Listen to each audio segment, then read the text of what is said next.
El 8 de noviembre de 1934, en una de las calles de Suiza. Un diputado suizo, con su traje y corbata, entra en la Cámara del Parlamento suizo con determinación, dispuesto a votar una acta como otra cualquiera que tenía previsto ese día. Un suceso iba a desencadenar que su nación se convirtiera en un país reconocido por su banca, pero a la vez se relacionaba con la red criminal de India, con casos relacionados con los multimillonarios y usada incluso por Hitler en las guerras mundiales. Es el acta de este país que desencadena uno de los blanqueos de capital más grandes que haya existido. Han habido casos que lavaron hasta 100.000 millones de dólares. En este video se comentarán sobre el sistema bancario suizo. Se sabe que los bancos han tenido muchas controversias a lo largo de muchos años por prácticas que favorecen a gente con mucho poder adquisitivo, pero no es el mismo banco que usamos nosotros, la sociedad. Ellos usan un sistema bancario privado con el cual les han permitido tener muchas oportunidades que nosotros no tenemos. Primero hay que aclarar qué es la banca privada. La banca privada se refiere a toda institución financiera intermediaria entre los agentes económicos, personas, empresas y Estado, con capacidad de ahorro y los agentes que requieren inversión. Es decir, que buscan oportunidades que solo la alta sociedad puede acceder. Su estructura se basa en colocar recursos analizando las circunstancias personales del cliente, su situación vital, su patrimonio, sus preferencias, su perfil de riesgo y sus necesidades económicas. Es decir, no presta en función de la viabilidad de un proyecto. Los bancos más especializados en este sector, como se puede ver en esta tabla según 2016, ha sido de billones de dólares, según lo que está registrado, una industria que mueve más que los PIB de muchos países.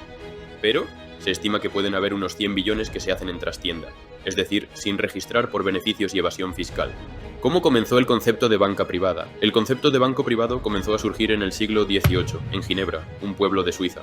Se comenzó a originar exclusivamente para proteger los activos de mercaderes y prestar dinero a la nobleza de toda Europa. La banca privada estaba dirigida a gente con alto patrimonio para proteger y rentabilizar sus bienes. Otro de los factores clave es su ubicación estratégica en Europa, la convirtió en un centro financiero para comerciantes y monarcas de toda Europa. Con eso en mente, la alta sociedad valoraba mucho la estabilidad política, pero sobre todo la confidencialidad entre el banquero y su cliente, y fue así muchos años hasta la actualidad.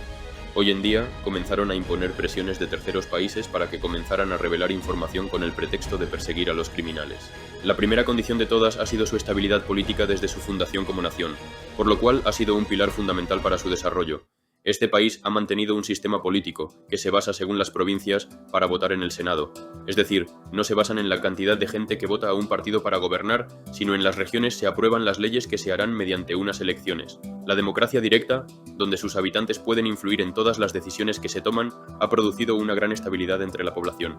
Esta estabilidad ha atraído inversores y ha permitido que el país se reconozca como un refugio seguro para el capital internacional.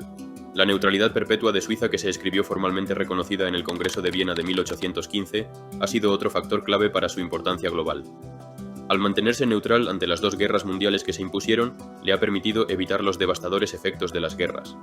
Con esta posición política no solo ha protegido su territorio, sino que también ha fortalecido su reputación e intereses en el mundo. Esta postura ha facilitado que el país se convierta en un centro diplomático y financiero internacional. El secreto bancario, respaldado primero por los banqueros y después de la ley 1934 que se oficializó en el país, ha sido uno de los pilares que ha convertido a Suiza en un paraíso financiero y fiscal. Durante décadas, las leyes suizas, pero sobre todo los banqueros, protegieron la privacidad de los clientes bancarios, por sus intereses mutuos, ya que lo hacían para tener mayor inversión, tanto como material y capital en el país, lo que atrajo a personas y empresas de todo el mundo que buscaban resguardar sus activos. Aunque en la actualidad, los últimos años el secreto bancario ha comenzado a sufrir presiones para derrocar esta ley.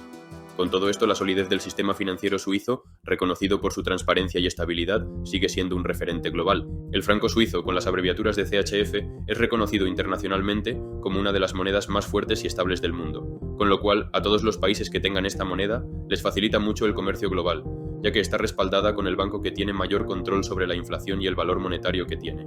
Su fortaleza del franco suizo no solo ha contribuido a la confianza en la economía del país, sino que también ha servido como un refugio seguro con todas las tensiones globales en el mundo. Esta moneda estable ha sido un factor clave para atraer inversiones y mantener la prosperidad económica de Suiza. Sumado a todas estas condiciones, hizo que Suiza comenzara a ser un centro financiero muy importante para el mundo y sobre todo a los más adinerados.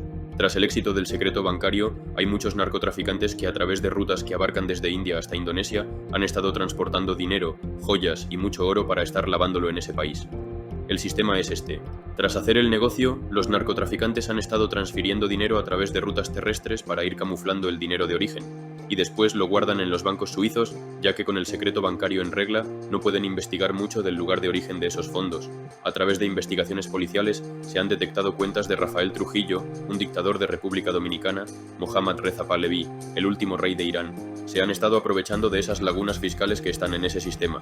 Aún así, con toda la presión internacional, la regulación en ese país sigue siendo muy laxa ante estas fortunas, lo que hace muy difícil dar con los criminales, ya que tienen obligación de guardar el secreto bancario a menos que sea delito en ese país. Además, actualmente con el auge de las criptomonedas, han dificultado las búsquedas policiales en el ámbito monetario.